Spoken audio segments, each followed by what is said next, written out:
It is the 16th day of April 2021. Welcome to the lunchtime news. My name is Wadulo Arnold. And we'll now bring you fresh stories. Parliament has expressed concern over increasing cases of fraud reported to be rampant in Uganda's commercial banks. The Vice Chairperson Public Accounts Committee, Okino Jara, has expressed worry over what may become of investors if such conspiracies continue. Now, his concern follows defrauding of Cote Noir, South Sudanese general of $740,000 and Oi Kenneth, a Ugandan national, of $200,000.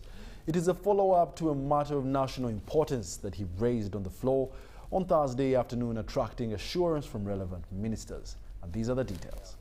Welfare of society and the just government of humanity. We beseech you to look. A one called Oyik Kenneth Charles, who had saved with the Standard Chartered Bank to the tune of $200,000, and a similar arrangement. His money was siphoned from the bank and then withdrawn by these fraudsters. So this is a common phenomenon, Madam Speaker, which we need to attend to and address. We all want to bank with our commercial banks and be sure that our savings are safe and they are handled with integrity. And I think the central bank is doing all it can to ensure that that is done.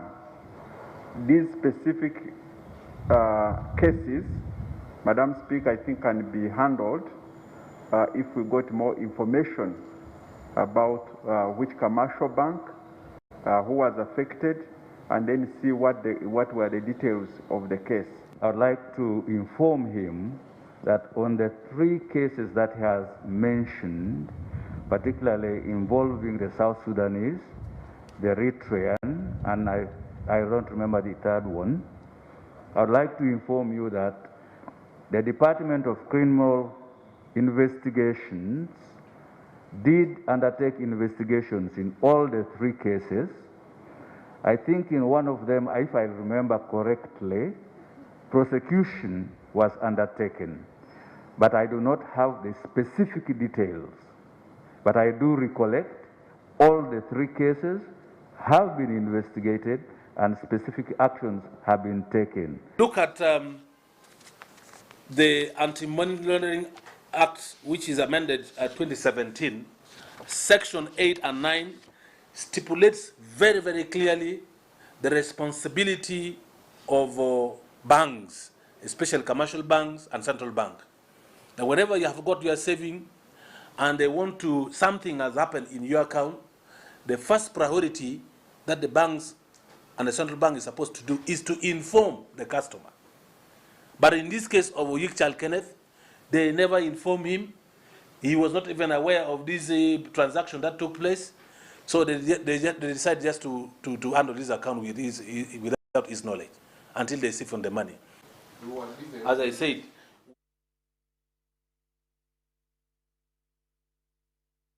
now that's definitely a developing story that we'll be expounding more in our subsequent bulletins. However, in other news, Uganda Retirement Benefits Regulatory Authority has launched a trustees training program that will, among others, oversee the enhancement of professionalism in the pension sector.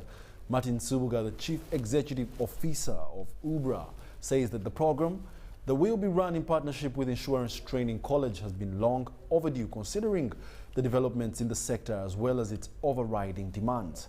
The program targets scheme members, fund managers, fund custodians and pension managers, and will serve as a great minimum requirement for any trustee to be licensed by UBRA.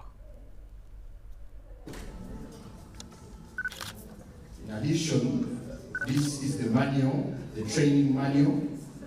So the minister will proceed and sign off the training. The minister will also hand over another copy to the team at ITC.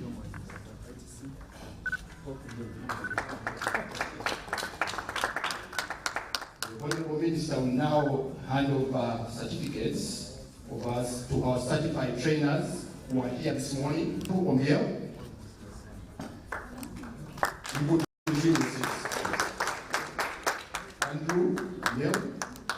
our certified trainers. They have gone through the training of trainers, and they will be participating on the market training next week. Some of the board of directors are not yet competent in terms of understanding the sector dynamics and fundamentals. Besides, members nominate any of their own. So I can give you an example of a farmer, a scheme where they can nominate one of their own, who is not technical enough, but is the director they've chosen. So you cannot say because you are not trained or you are not competent, you should be a board of directors. There is a level of requirement. Our focus of requirement is an issue of integrity, so that is the primary issue. The second one is do you pay your taxes? That is tax compliance. Of course, the third one is whether you don't have any outstanding, you've not defaulted on your loan. 3 fundamentals, and any of those is related to your academic levels or expertise. So we need to bring those people up to speed, and we thought that introducing a practice certification program will help. Even at least people are exposed in one or another, their S4 dropouts or senior 6 dropouts, they can easily comprehend some of these things. So what we thought, we can introduce a training program which is specific for them and structured in a way to enhance their governance skills, enhance their comprehension of investment analysis, not really complicated one, and also be able to interpret the financial numbers, a few of them not complicated one. And of course the fourth one, to be able to make prudent decisions as they identify the service providers that they intend to work for them.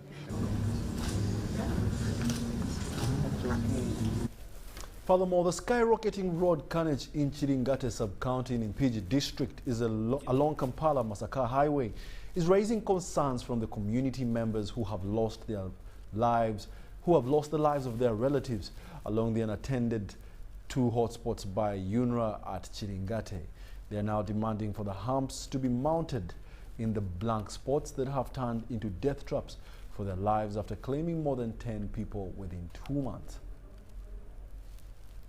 During the local accountability meeting held by the Office of the Prime Minister in Chiringante Sub-County, Mpigi District, locals demanded to know more about the district's position on fatal accidents in their area that lies along Kampala-Masaka Highway. What long does it take for Uganda Roads Authority to realize such a spot? Maybe at least they put some humps, or they put some road regulation, speed regulation spots that can reduce on the speed.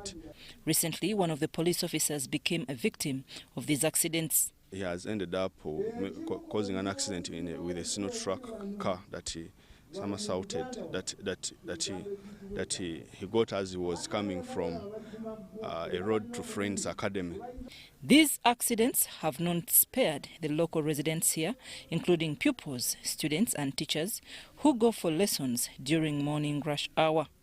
We have had some of our children involved in early morning accidents along the road because of the rush for the lessons and also the rush by the vehicles to beat the jam in Kampala. The district is now engaging with Uganda to see how road carnage can be reduced, especially around black spots. We shall keep pushing because the management of that road is UNRA.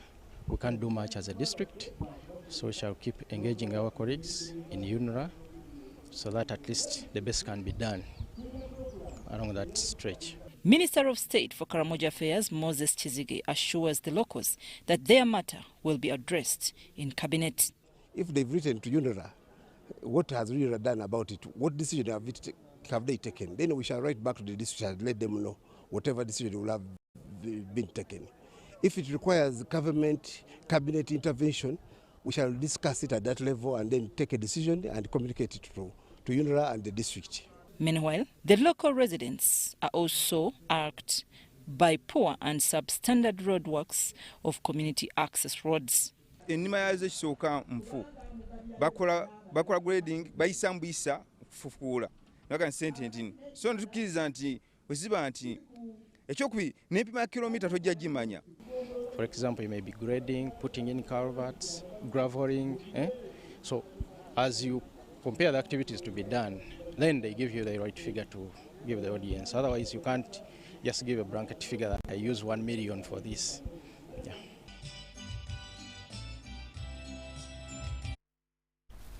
Furthermore, tension has risen again between Bukulula prison warders and other tenants over boundaries of their plots, leading to a scuffle that has led to the firing off of bullets that has left a batch of residents in severe injuries. And these are the details.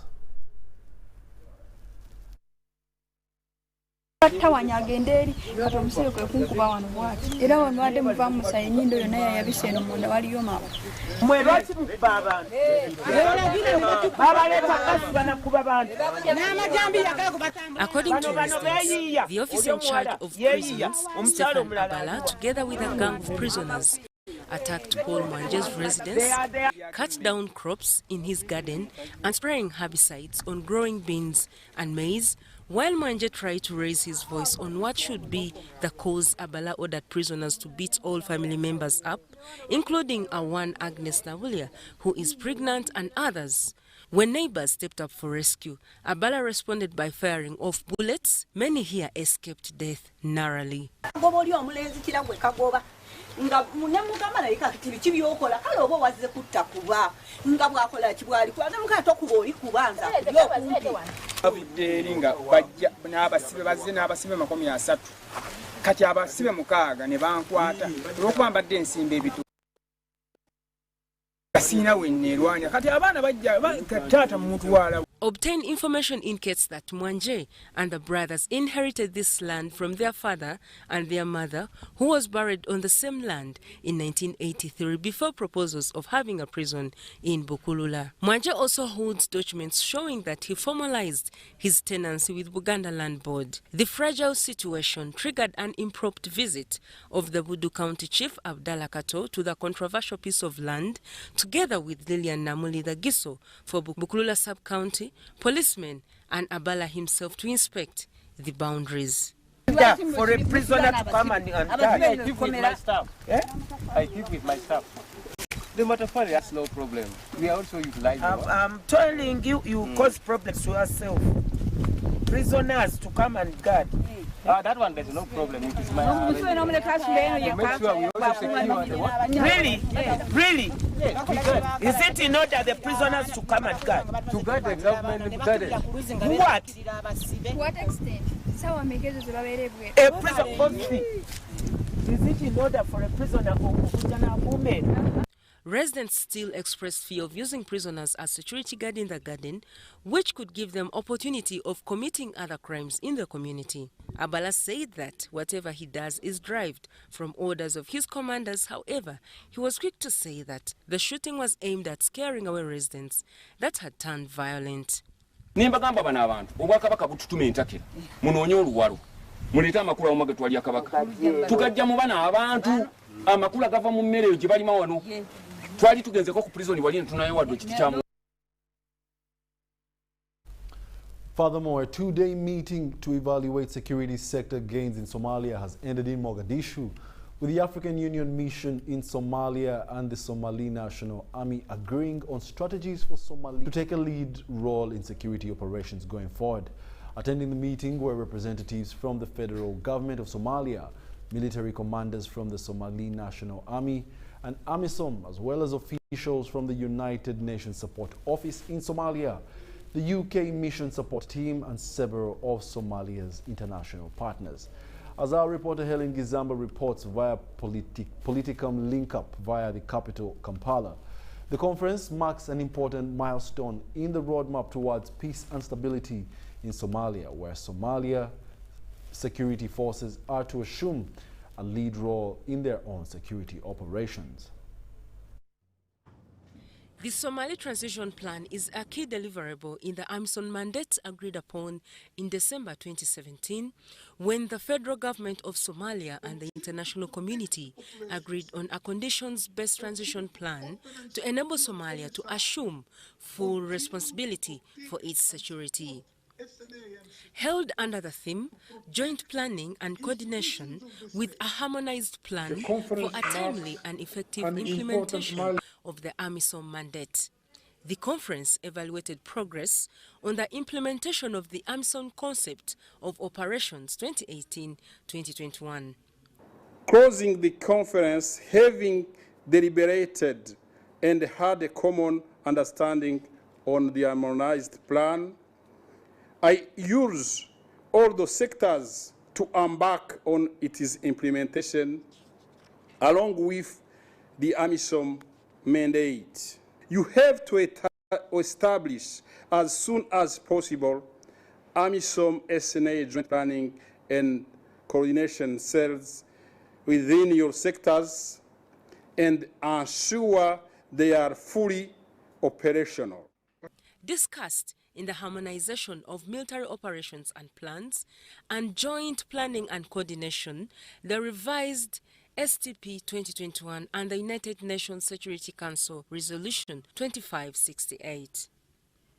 The conference ended on Thursday with a resolution to follow a harmonized plan that all sectors of AMISOM and the Somalia Security Forces will jointly implement, guided by the revised Somali Transition Plan 2021 and the United Nations Security Council Resolution. Milestone in the roadmap towards peace and stability in Somalia, where Somali security forces are to assume lead role in security operations. In a presentation on our compliance with AMISOM's obligation under international humanitarian law and human rights, Dr. Omar Alauso, AMISOM's senior IHL and human rights advisor, said AMISOM had adopted preventive and mitigatory and intervention mechanisms to ensure compliance with the international humanitarian law and human rights obligations, including the implementation of the UN human rights due diligence policy. Helen Barbara, reporting for UBC. I'm sure the tag on the lower left meant AMISOM, not AMISON. Otherwise, let's take a short commercial break. When we return, we'll be back with more lunchtime news. Stay tuned.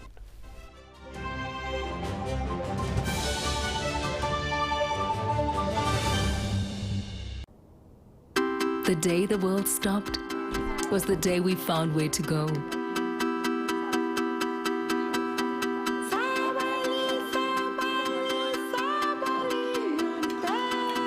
From now on, we're not going to leave anything on our plates, because we've learned to savor the moments that were always there, and they never tasted this good.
Welcome back. You're still watching the UBC Lunchtime News, broadcasting live from Nile Avenue on Facebook and YouTube too, under the name tag UBC TV Uganda.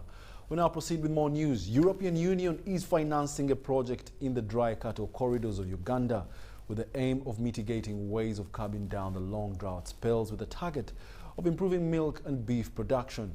The project will cost the EU over €2 million. However, for the project to be successful, it will be implemented by the National Agricultural Research Organization, that's NARO, and the National Livestock Resources Research Institute under the Ministry of Agriculture, Animal Industry and Fisheries, and has improved their livestock in the most affected districts of Nakaseke, Mbarara, Masindi, among others. We'll now take a look at the details.